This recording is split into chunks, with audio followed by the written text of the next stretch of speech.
नमस्कार दोस्तों, last video में हमने कुछ ऐसे मेथड के बारे में डिस्कस किया था जिससे कि हम अपने डेडलॉक को हैंडल कर सकते हैं। That is deadlock prevention, deadlock avoidance, detection and recovery and last one is ignorance.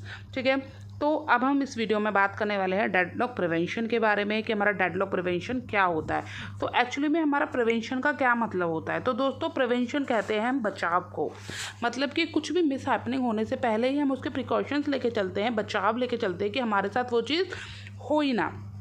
मैंने आपको एक एग्जांपल भी दिया था। एक स्टूडेंट है, वो बहुत ज़्यादा पढ़ाई करता है, टाइम टेबल मैनेज करके चलता है, अपना मतलब सब कुछ सेट करके चलता है, नोट्स वगैरह प्रिपेयर करके चलता है कि मतलब वो वहाँ पे प्रिवेंट हो रहा है, वो प्रिवेंशन का मेथड यूज़ कर रहा है कि मुझे एग्ज़ाम में किसी भी तरीके का ऐसा कोई चांस ना हो कि मैं फ़ेल हो जाऊँ।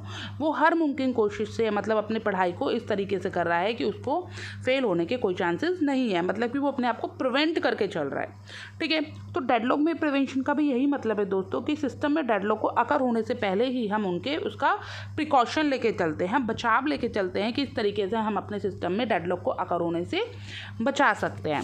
तो देखिए दोस्तों, मैंने अपने प्रीवियस वीडियो में कुछ ये 4 कंडीशंस को बारे में आपको बताया था कि म्यूचुअल एक्सक्लूजन क्या होता है, no preemption, hold and wait and circular wait.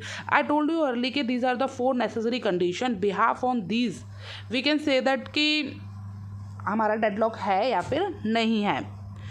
ठीक है, तो ये 4 कंडीशन पर ही हम ये डिसाइड करते हैं कि हमारे सिस्टम में डेडलॉक है या फिर नहीं है। मतलब ये 4 कंडीशंस हमारी ट्रू होंगी तो दैट मीन्स कि हमारे सिस्टम में डेडलॉक है। तो अगर एक भी इसमें से फॉल्स होती है ना, तो वी कैन से कि डेडलॉक अकर नहीं होगा। तो मतलब कि हम अपनी वीडियो में क्या करेंगे, हम इन कंडीशंस को फॉल्स करेंगे। ठीक है, all condition should be false, at least 1 should be false. तो चलिए आगे बढ़ते हैं। सबसे पहले हम बात करते हैं म्यूचुअल एक्सक्लूजन के बारे में।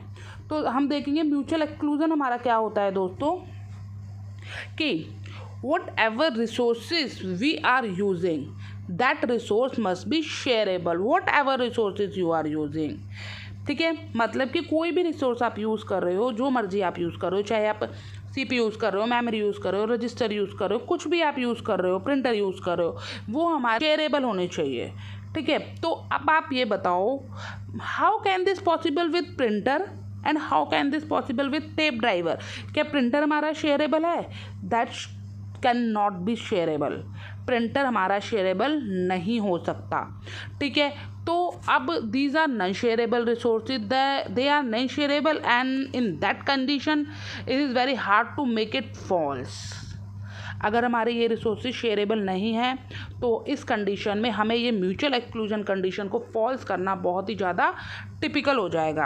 Other resources like CPU, memory and all, we can make this false but can't be on printer and tape driver like resources. If some resources are not made for shareable, then how we can remove the mutual exclusion. So mutual exclusion can not be remove, so deadlock cannot be prevent. If yes, all the resources are shareable, then deadlock will never be occur. That means दोस्तों कि इसमें छोटा सा फंडा है जो आपको समझना है कि हमें अपने म्यूचुअल एक्सक्लूजन को फॉल्स करने के लिए ना हमारे सारे रिसोर्सेज शेयरेबल होने चाहिए। ठीक है, सारे रिसोर्सेज, मैंने कहा सारे रिसोर्सेज शेयरेबल होने चाहिए, but printer and tape driver तो हमारे शेयरेबल है ही नहीं, वो हम शेयर कर ही नहीं सकते इसी के साथ। तो इसलिए हम कह सकते हैं कि डेडलॉक मतलब can not be remove, mutual exclusion can not be remove और हमारा डेडलॉक हमारा प्रिवेंट इसमें नहीं हो सकता। हाँ, अगर सारे रिसोर्सेज हमारे शेयरेबल होते तो हम कह सकते हैं कि म्यूचुअल एक्सक्लूजन हमारा यहाँ पे रिमूव हो जाएगा, मतलब फॉल्स हो जाएगा। ठीक है, एक बार पढ़ लेते हैं। The mutual exclusion condition must hold for non shareable resources. Example, printer can not be simultaneously share by several processes, we can prevent by falsifying the mutual exclusion. वही ये कह रहा है जो मैं आपको सारा बताया है। ठीक है, म्यूचुअल एक्सक्लूजन को हम फॉल्स नहीं कर सकते बिकॉज यहाँ पे प्रिंटर वगैरह हमारा जो है शेयरेबल कंडीशन में नहीं आता है। ठीक है, आगे हम बात करेंगे नो प्रीएम्पशन के बारे में। नो प्रीएम्पशन का मैंने आपको पहले बताया है कि जहाँ पर हम अपनी कंडीशन को, मतलब जहाँ पे हम कोई भी प्रोसेस हमारी आती है वहाँ पे हम अपने प्रीवियस प्रोसेस को प्रीएम्प्ट नहीं करा सकते, मतलब रिसोर्स को फ्री नहीं करा सकते। ठीक है, अब हमें यहाँ पे प्रिवेंट करने, डेडलॉक को प्रिवेंशन में क्या करना है, इसको हमें प्री एम्प्ड बनाना है। प्री एम्प्ड कैसे बनाएंगे हम, जैसे कि कोई प्रोसेस हमारी P1 है, इफ प्रोसेस P1 है, प्रोसेस P1 ने क्या होल्ड कर रखा है, R1 को होल्ड कर रखा है और रिक्वेस्ट कर रही है वो R2 के लिए। If process P2 come and P2 want the resources R1 which is holding by process P1. If process leave the resource and get terminate, then the resource R1 is free and switch into the running state to ready state. ठीक है, then process P2 take it and get executed. But how it will happen? It will be happen by time quantum. So we prevent by making none preamp to preamp, then deadlock will not be occur. ठीक है, देखिए मैं आपको इसको एक example लेके समझा देती हूँ। देखो मैंने कहा कि जो एग्जांपल लेके बता देती हूँ, एक प्रोसेस है P1, ठीक है, उसने क्या लेके बैठी है, वो लेके बैठी है रिसोर्स R1 को, ठीक है, और वो किसके लिए रिक्वेस्ट कर रही है, वो रिक्वेस्ट कर रही है हमारी रिसोर्स R2 के लिए, ठीक है, रिसोर्स R2 के लिए वो रिक्वेस्ट करती है। इतने में ही हमारी प्रोसेस P2 हमारे पास आती है और वो कहती है कि मुझे चाहिए रिसोर्स R1, ठीक है, और उसके पास ऑलरेडी क्या है, उसके पास है हमारा रिसोर्स R2, उसके पास है, ठीक है, ये उसके पास है, लेके बैठा हुआ है और इसके लिए ये रिक्वेस्ट कर रही है।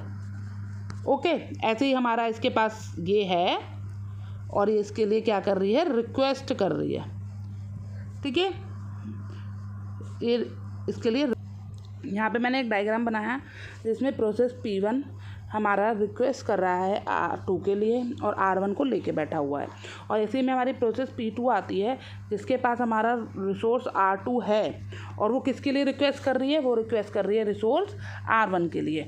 अब देखिए इस कंडीशन में हमें क्या करना है, हमें इसे प्रीएम्प्ट बनाना है। प्रीएम्प्ट बनाने के लिए हम क्या करेंगे, प्रीएम्प्ट बनाने के लिए हम क्या करेंगे कि हमारा जब जैसे ही रिसोर्स हमारा जो हमें क्या करना है, प्रोसेस जो P1 है उसको हमें क्या कराना है, इसको हमें टर्मिनेट कराना है, ठीक है, उसको हमें टर्मिनेट कराना है। अब देखिए अब रिसोर्स R1 हमारा क्या है, रिसोर्स R1 हमारा फ्री हो गया।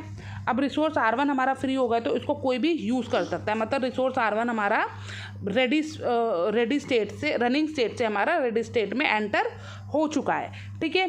तो अब ये क्या करता है, रिसोर्स P2 से यूज़ करेगा, देन यूज़ करने के बाद गेट एग्जीक्यूट, वो एग्जीक्यूट हो जाएगा, ठीक है।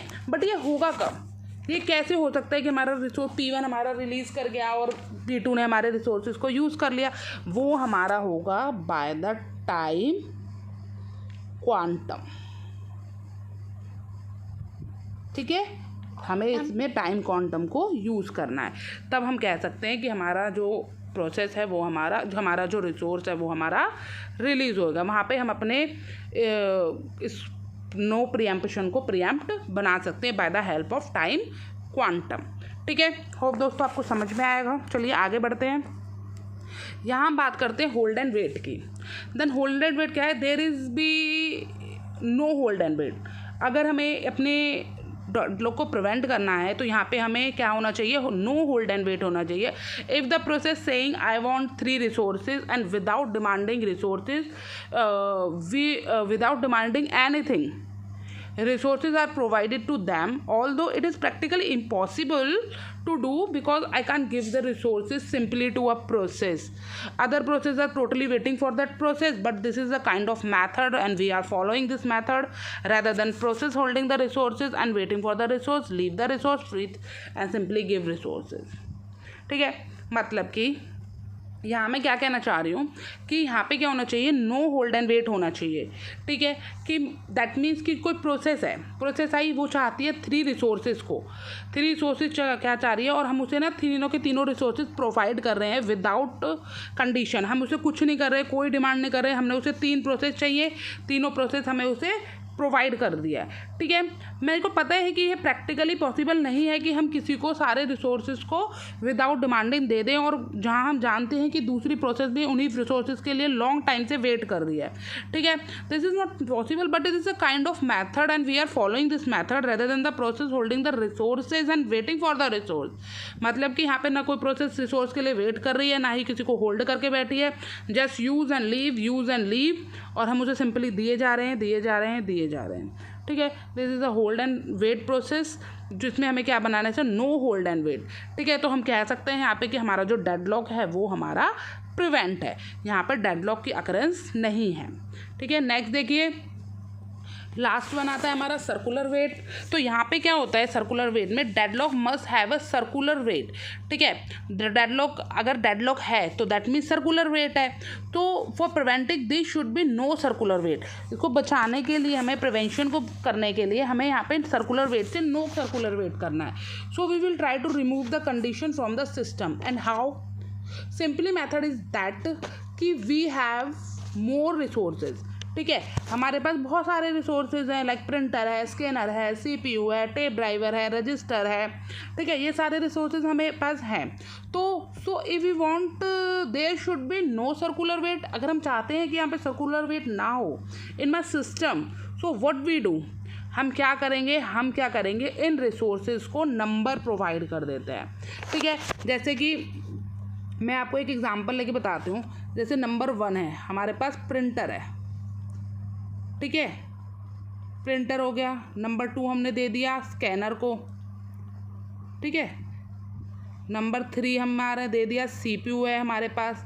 नंबर 4 हमारे पास क्या है, मेमोरी है, ठीक है। ये 4 रिसोर्सेज हमारे पास है, ठीक है। अब हमारे पे क्या होगा, तो condition whenever the process request for the resource, condition क्या है यहाँ पे कि जब भी हमारा रिसोर्स प्रोसेस, जो भी हमारा प्रोसेस रिक्वेस्ट करेगा रिसोर्स के लिए, it will be in the increasing order, ठीक है। ये हमारा इंक्रीजिंग ऑर्डर में वो करेगा रिक्वेस्ट। अगर प्रोसेस P1 आया, ठीक है, हमारे पास क्या है, प्रोसेस P1 आ गया, ठीक है। P1 क्या कहता है, आई नीड 1, तो हमने क्या दे दिया, उसे 1 दे दिया।